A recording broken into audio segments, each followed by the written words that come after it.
Muy buenos días. Feliz Navidad. Damos gracias al Señor porque podemos estar juntos en su presencia.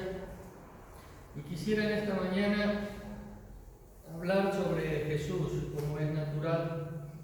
Siempre que predicamos, Jesús está presente, pero quizás en el ideario, en el imaginario, en la vida cotidiana, hoy más que nunca. Y el título del mensaje en esta mañana es Jesús, perfecto hombre. Cuando vamos a este capítulo de Hebreos, capítulo 10 de Hebreos, vemos que nos habla de este Jesús que era necesario que se hiciera hombre. Como cristianos sabemos que Jesús existe desde la eternidad y hasta la eternidad como perfecto Dios. Pero como dice el apóstol Pablo a los Gálatas en el capítulo 4, versículo 4, dice: llegado el cumplimiento del tiempo, Jesús nació de mujer. En la línea de la eternidad hubo un punto donde lo temporal se hizo presente en la divinidad. Y esto es el momento del nacimiento del Señor Jesucristo. Y Jesús, su nombre podemos decir desde su nacimiento, es el nombre que Él tiene hasta hoy y tendrá. Cuando el ángel Gabriel le dijo a María que de ella nacería aquel que sería llamado Jesús, el Salvador del mundo.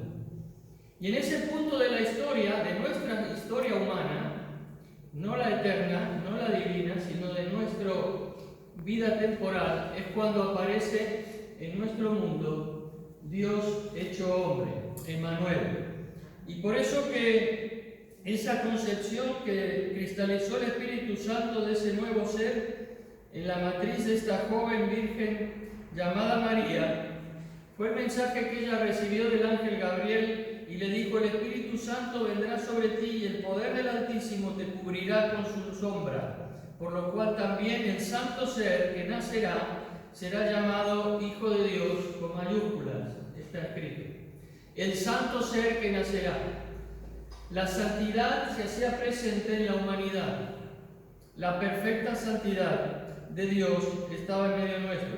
Y esto ya estaba anunciado por el profeta Isaías, como sabemos en el capítulo 7, 14, que dijo: por tanto, el Señor mismo os dará señal, he aquí que la Virgen concebirá y dará a luz un hijo, y llamará su nombre Emmanuel.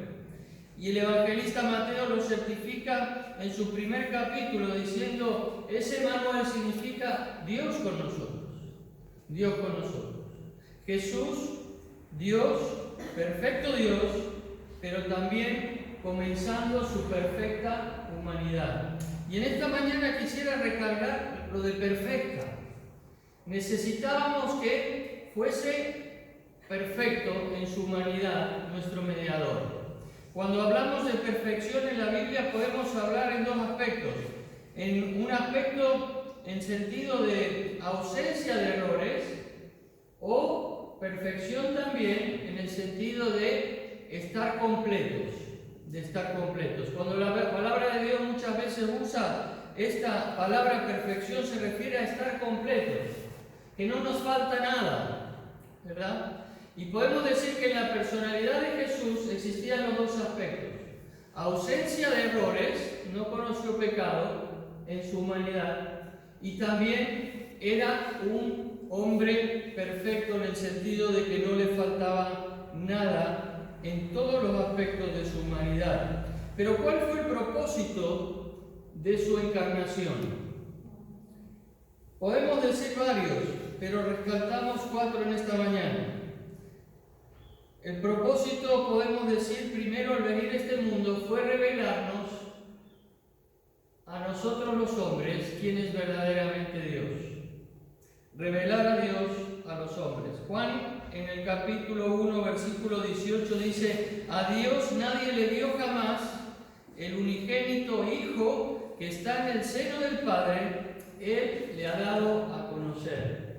Juan se refería a ese Jesús que Él mismo dice que es la palabra hecha carne, esa palabra creadora preexistente esa palabra que es reveladora, esa palabra que es salvadora, había tomado forma humana, había tomado la imagen de un hombre perfecto para mostrarnos la perfecta divinidad, para mostrarnos quién es verdaderamente Dios. Felipe el apóstol tiene una conversación con Jesús acerca de su relación con el Padre. Entonces, dice Felipe, le dijo: Señor, muéstranos al Padre y nos basta. Y Jesús le contestó: ¿tanto tiempo hace que estoy con vosotros y no me has conocido, Felipe? El que me ha visto a mí, ¿ha visto a quién? Al Padre. Ha visto al Padre. Jesús vino para mostrarnos verdaderamente quién es Dios. Y cuando queremos conocer quién es Dios, debemos mirar a Jesús.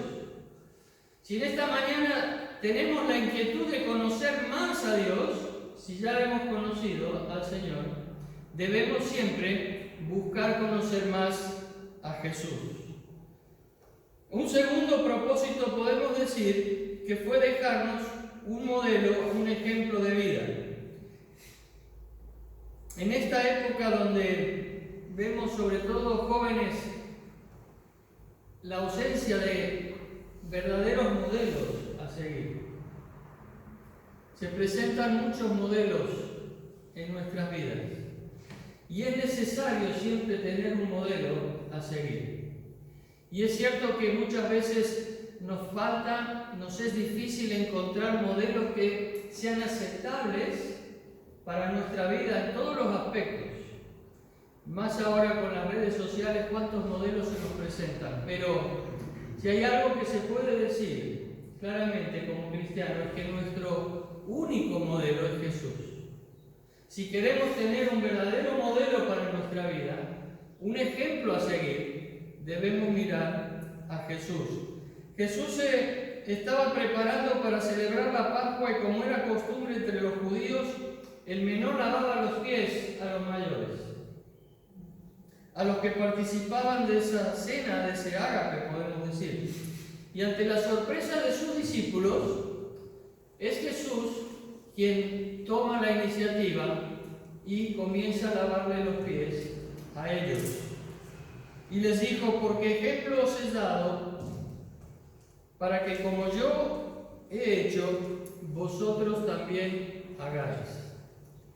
Él vino con ese propósito, de dejarnos ejemplo, dejarnos un modelo de varón perfecto, de hombre perfecto, de humanidad perfecta, de la humanidad que es verdaderamente aceptable a los hijos de Dios.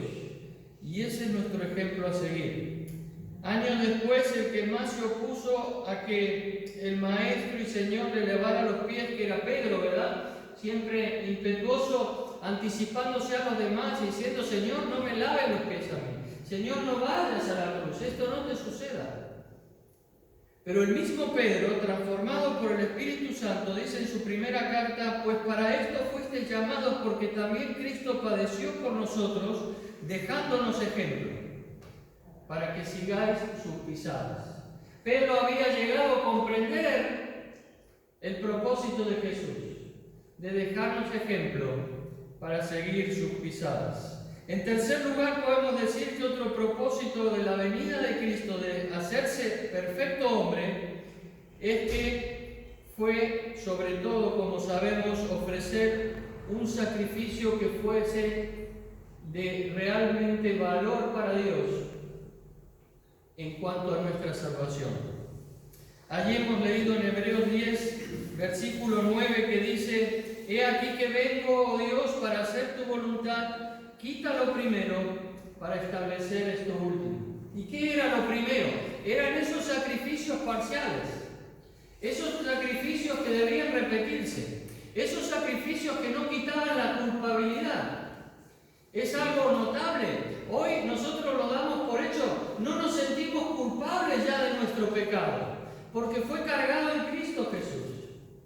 Pero en esa época, antes de Belén, año cero, la culpabilidad era una losa que existía sobre las personas y que no podía ser quitada. Los pecados no eran remitidos completamente, pero Jesucristo vino para hacer posible que nuestra culpabilidad fuese clavada en la cruz. Como dice Pablo, el acta de los decretos que no era contraria a nosotros fue clavada en la cruz por toda la eternidad. Ya no hay culpabilidad a aquellos que se acercan a Jesucristo por la fe. Son limpiados todos sus pecados por toda la eternidad. Y la culpa ya no pesa sobre sus vidas, porque han sido liberados eternamente de esa carga. El autor termina en el versículo 10, dice: en la voluntad de Cristo somos santificados, mediante la ofrenda del cuerpo de Jesucristo, hecha una vez y para siempre. Un sacrificio voluntario, un sacrificio único, un sacrificio suficiente, un sacrificio valioso, valedero para Dios, para que fuese representante como perfecto hombre de cada uno de nosotros, llevando los pecados de una humanidad imperfecta. En cuarto lugar, podemos decir que Cristo se hizo perfecto hombre con el propósito de destruir las obras del diablo. El diablo era el que campaba a sus anchas, podemos decir, y la muerte era ese instrumento más poderoso que existía sobre la vida de los hombres, y dice que estábamos sujetos a esa esclavitud por toda la eternidad, pero era necesario que viniese el perfecto hombre Jesús para liberarnos de esa esclavitud y de esa servidumbre.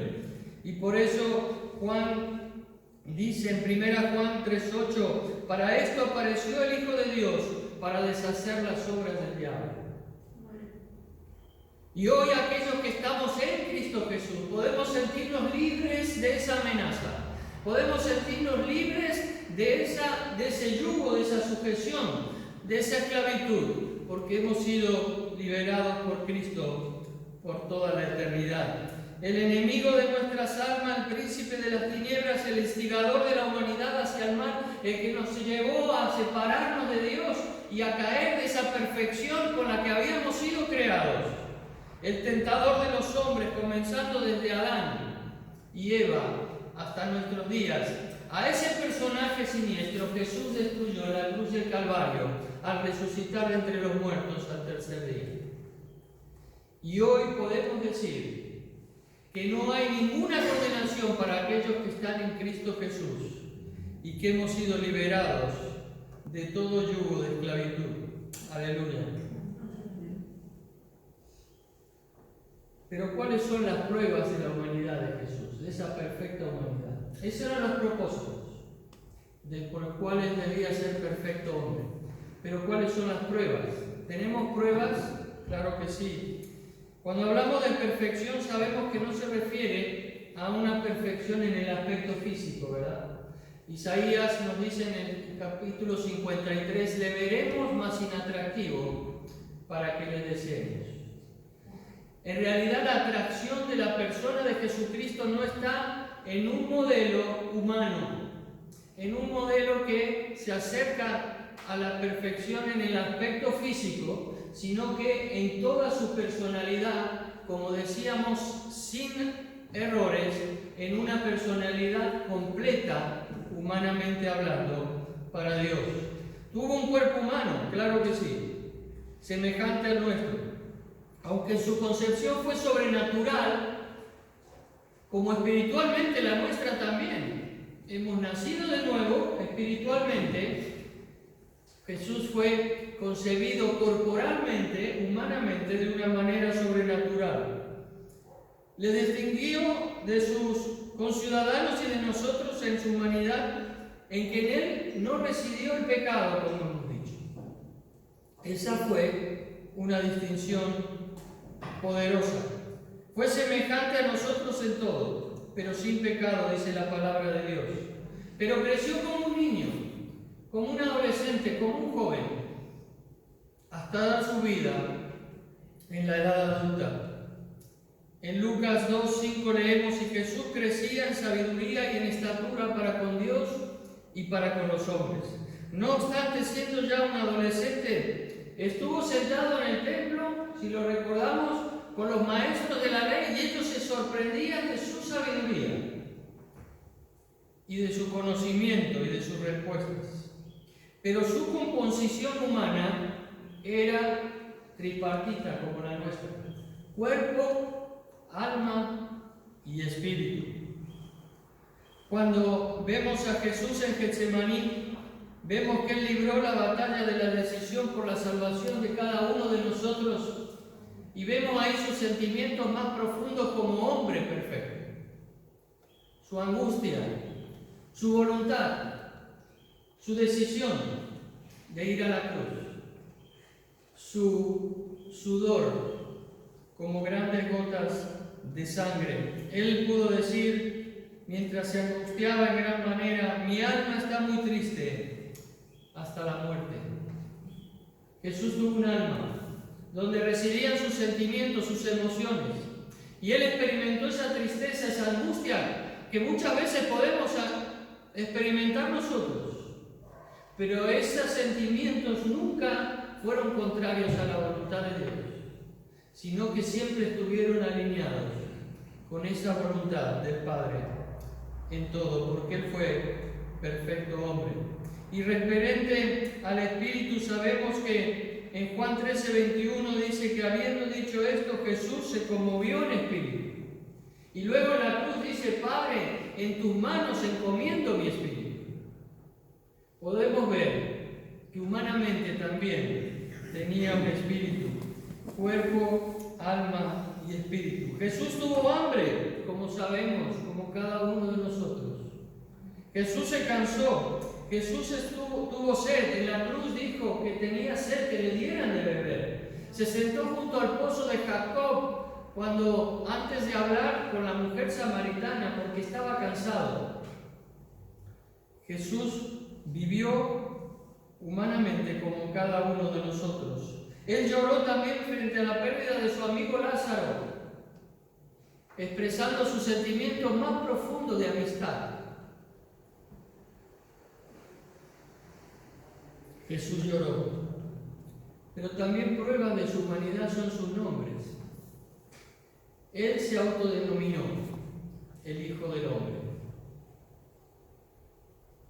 Y más de 80 veces vemos que Jesús se llama a sí mismo el Hijo del Hombre, pero también le llamaron el Hijo de David, refiriéndose a su descendencia humana. Y Mateo en el capítulo 1 lo corrobora en esa genealogía donde nos muestra que Él es descendiente humano de David también. Pero también podemos decir que su nombre, Jesús, es el que representa su verdadera humanidad. Jesús, como el ángel le anunció a María. Pero ¿cuál es podemos decir, verdad teológica de esa encarnación de Jesús? En primer lugar, podemos decir que Cristo encarnado es al mismo tiempo perfecto Dios y perfecto hombre. Esto es algo que es totalmente atípico, que nunca más se va a volver a repetir. ¿Cómo puede ser alguien a la vez perfecto Dios y perfecto hombre? 100% podemos decir una naturaleza y 100% la otra naturaleza a la vez. Por eso era su atracción y su atractivo. Una personalidad, como dicen los teólogos, teantrópica. Theos, Dios, antropos, hombre. Para tomar nuestra forma humana, renunció a su gloria divina, pero no a sus atributos divinos. Y esto es muy importante. Teológicamente hablando, Jesús dejó la gloria que tenía en los cielos, pero no dejó su naturaleza divina. Él siguió siendo omnisciente, siguió siendo omnipotente, siguió teniendo todos los atributos que la divinidad ya tiene en sí mismo, como lo tiene el Padre y también el Espíritu Santo. Tomó parte de la gloria del Padre al ser perfecto hombre, y Él mismo dijo: y Juan dice de él, y vimos su gloria, gloria como de la del unigénito del Padre, lleno de gracia y de verdad. Pero él mismo, orando al Padre, dice, Padre, la gloria que me diste, les he dado. Jesucristo, perfecto hombre, tomó del Padre parte de esa gloria que él había dejado en los cielos para darnos a nosotros, a los suyos, y que pudiésemos comprender quién es verdaderamente Dios. En Cristo se encuentra lo que algunos han llamado el gran contraste de estas dos personalidades. Como decíamos, Él tuvo sed y dijo en la cruz, tengo sed, pero sin embargo, como Dios, Él dijo, soy el agua de vida, el que bebiere de mí no tendrá sed jamás. Como hombre, Él dijo, tengo hambre, pero sin embargo, como Dios, Él dijo, soy el pan de vida, el que comiere de mí nunca más tendrá hambre. Él experimentó el cansancio en su propio cuerpo, pero sin embargo Él dijo, venid a mí todos los que estáis cansados y trabajados, que yo os haré descansar. Él dio vida a los muertos, pero sin embargo Él puso su cuerpo para morir en la cruz y experimentó la muerte por cada uno de nosotros. Como hombre y estando en este mundo, Él mitigó el dolor producido por nuestras enfermedades como Dios, pero sin embargo como hombre sufrió el dolor físico en la cruz. Y ese es el contraste de estas dos personalidades. Él creció como un niño, se desarrolló como un perfecto hombre, pero sin embargo Él existe desde la eternidad. ¿Qué personalidad? La de Jesús. Perfecto hombre, perfecto Dios. Podemos decir que esa perfecta humanidad fue necesaria para llegar a la cruz. Necesitábamos a ese perfecto Jesús para que Él pudiese llegar a la cruz y asumir nuestra responsabilidad. Cristo asumió como propia y necesaria esa encarnación desde la eternidad. En el plan eterno de Dios ya estaba previsto y en su voluntad asumir esa perfecta humanidad para venir en nuestro rescate. Pero una humanidad, como dijimos, sin pecado, se humilló, como dice Pablo a los filipenses, al tomar esa humanidad. Y Pablo nos dice, el cual siendo en forma de Dios, no estimó el ser igual a Dios como cosa que aferrarse, sino que se despojó a sí mismo tomando forma de siervo, hecho semejante a los hombres, y estando en la condición de hombre, se humilló a sí mismo, haciéndose obediente hasta la muerte, y muerte de cruz. El Señor Jesucristo tomó en humildad la condición humana, necesitando un cuerpo para que esto fuera posible. Y por la obra milagrosa del Espíritu Santo en el vientre de María, esto se produjo. Pero no solo asumió esa responsabilidad de ser hombre perfecto, sino que en ello estaba la necesaria condición de humillarse en la muerte más atroz y ignominiosa que podía existir en ese momento. Él también podemos decir que retiene esa naturaleza humana aún en su glorificación y exaltación. Él podemos decir que resucitó con ese cuerpo humano, sí, transformado ya por el poder de Dios. Pero hoy, como varón perfecto y como perfecto Dios, está sentado a la diestra del Padre en majestad. ¿Nos acordamos cuando a Tomás se le informó que el Señor había resucitado? Los discípulos ya habían comprobado esa transformación de Jesús, pero Tomás no estaba allí en ese momento. Y Tomás dijo, si no lo veo, no lo creo. Pero entonces en una segunda oportunidad, Jesús se presenta ante los discípulos y esta vez sí estaba Tomás. Y él le dijo a Tomás, Tomás, pon aquí tu dedo y mira mis manos, y acerca tu mano y métela en mi costado. No seas incrédulo, sino creyente. Tomás pudo tocar, ver y comprobar el cuerpo transformado del Señor Jesucristo. Su humanidad había sido transformada en esa nueva humanidad que era aceptada por Dios para entrar en los cielos. Tomás, que esta vez sí estaba con ellos, ahora sí era creyente. Pero 40 días más tarde, después de su resurrección, Él los llevó al monte de Betania a sus discípulos. Y allí, mientras le contemplaban fijamente, dice que ascendió a los cielos y era el mismo Cristo con cuerpo resucitado. Y cuando ascendía a los cielos, el ángel les dijo: a este mismo Jesús es al que veréis descender otra vez. Jesús en su perfecta humanidad, también en su glorificación y en su ascensión. Por eso el apóstol Pablo, cuando vemos allí en Filipenses 2, que hemos leído, nos habla de esa humillación en su muerte.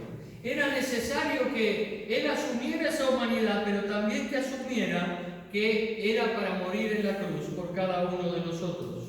Y podemos decir que este pasaje de Pablo es uno de los pasajes de la cristología más profundos que existen en la Biblia, donde nos muestra realmente ambas naturalezas del Señor Jesucristo. Siendo Dios, no estimó el ser igual a Dios, sino que se hizo perfecto hombre, pero el objetivo era humillarse hasta la muerte, y muerte de cruz. El Padre había trazado en la eternidad una única manera de salvación, que era a través de este perfecto hombre, su Hijo amado, Jesucristo. Y Cristo, obedeciendo, extendió sus sufrimientos hasta la muerte. No solo se sujetó a nuestra humanidad, sino que extendió esa sujeción hasta la muerte y muerte de cruz. Cristo se sometió a esa muerte para, como dice Hebreos 2:14, para destruir por medio de la muerte al que tenía el imperio de la muerte, esto es, al diablo, y librar a todos los que por el temor de la muerte estaban durante la vida sujetos a servidumbre. El Señor Jesucristo conocía de nuestra condición, de tu condición y de mi condición, y que esta condición hubiese sido eterna si Él no hubiese obedecido al Padre al tomar nuestra forma humana y al ir a la cruz en su obediencia perfecta. Nunca debemos olvidar de enfatizar estos actos de humillación del Señor Jesucristo. Por eso el pan y el vino nos ayudan a recordar cada primer día de la semana que Él se sujetó a nuestra forma. El pan simbolizando un cuerpo y la sangre simbolizada en el vino, llevándonos hasta la cruz, donde Él también humildemente entregó su vida por cada uno de nosotros. Así lo manifestó Jesús mismo en su discurso acerca de su función como buen pastor, en Juan 10. Dice: por eso me ama el Padre, porque yo pongo mi vida para volverla a tomar. Nadie me la quita, sino que yo de mí mismo la pongo. Tengo poder para ponerla y tengo poder para volverla a tomar. Y dice: este mandamiento recibí de mi Padre. Jesús se sujetó al Padre en toda su vida. Y el gran valor de la perfecta humanidad de Jesús no es su aspecto físico, no son sus sentimientos, no es su espíritu, sino que es que Él cumplió la voluntad del Padre en todo. Y ese es nuestro ejemplo, ese es nuestro modelo, ese es el gran valor de la perfección de la humanidad de Cristo, que Él se sujetó en todo al Padre. Y ese es el deseo del Padre para cada uno de nosotros también en esta mañana. Cuando Juan le bautizó en el río Jordán, se oyó una voz del cielo que dijo: este es mi Hijo amado en el cual tengo contentamiento. A Él oí, a Él oí. Jesús, nuestro ejemplo como perfecto hombre, es aquel hombre que cumple la voluntad de Dios en todo. Y ese es el absoluto valor de su perfección humana. Al mismo tiempo, él voluntariamente estaba poniendo su vida a favor de una humanidad que estaba sumida en el pecado. Dice: este mandamiento recibí de mi Padre.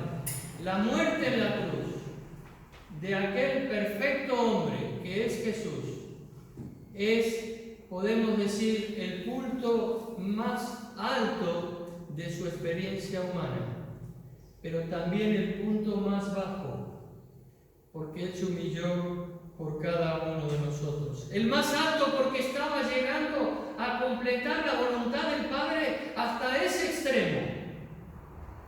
Y Jesús mismo dijo que lo más grande que puede hacer alguien por otro es poner su vida por él.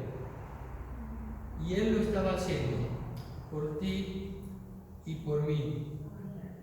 En el concepto de la ley judía decía que maldito será considerado por Dios aquel, y por su pueblo también, el que era colgado en una cruz.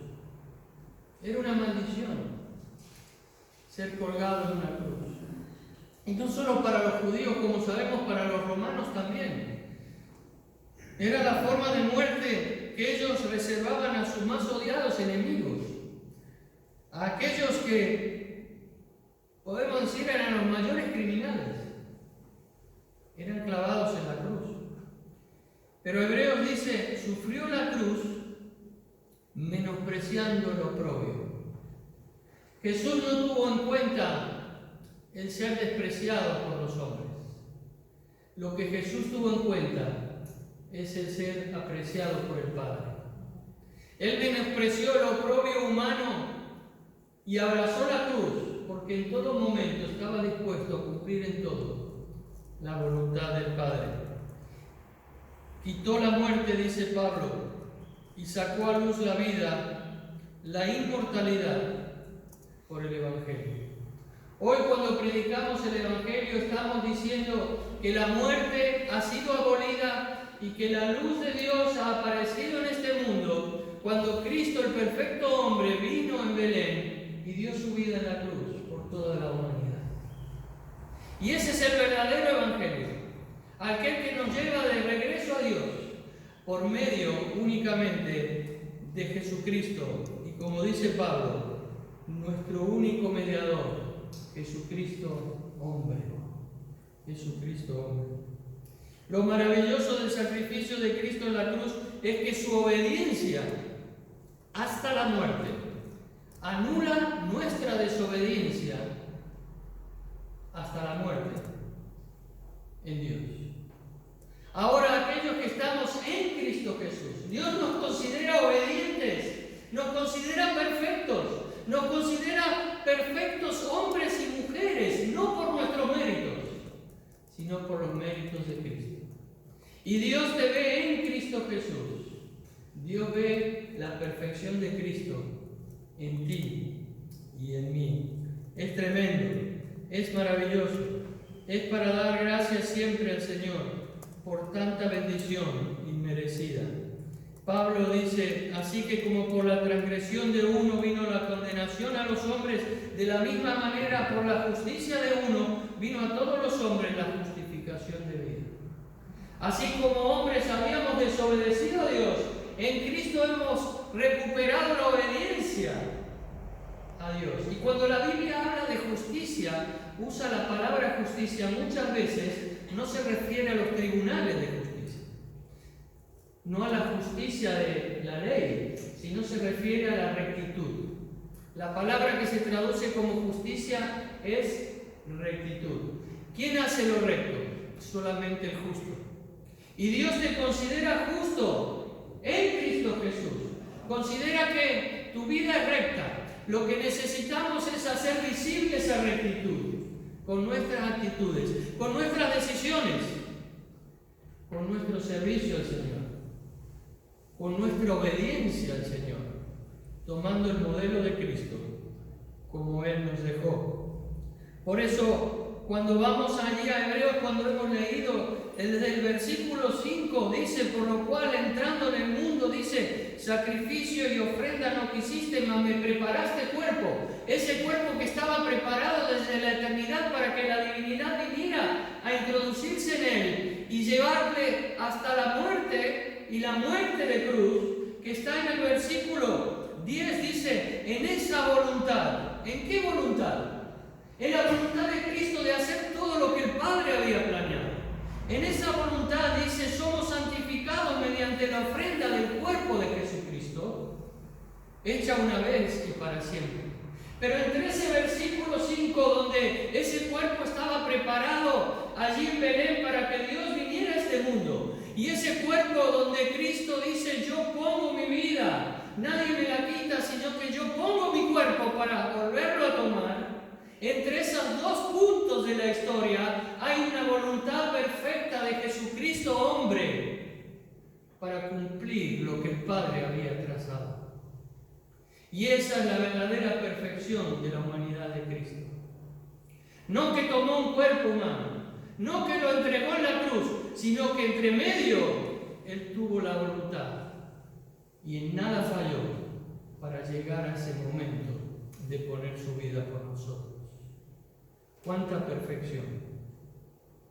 Un varón completo, un varón perfecto. Y esa humanidad de Cristo será evidente en su segunda venida. Y verán al Hijo del Hombre viniendo en las nubes del cielo con poder y gran gloria. Ese perfecto hombre es el que vendrá a buscar a su iglesia. El que ahora está sentado a la diestra del Padre, representándonos e intercediendo por cada uno de nosotros, por nuestra aún imperfección. Es el que Jesús que vendrá.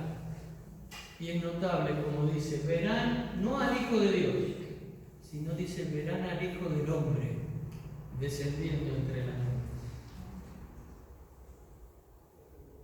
Pero esto ¿a qué nos lleva, hermanos y hermanas? Nos lleva a imitar a Jesús. Por eso Pablo, cuando habla a los Efesios en el capítulo 4, les dice claramente que esa es la intención del Padre para nosotros.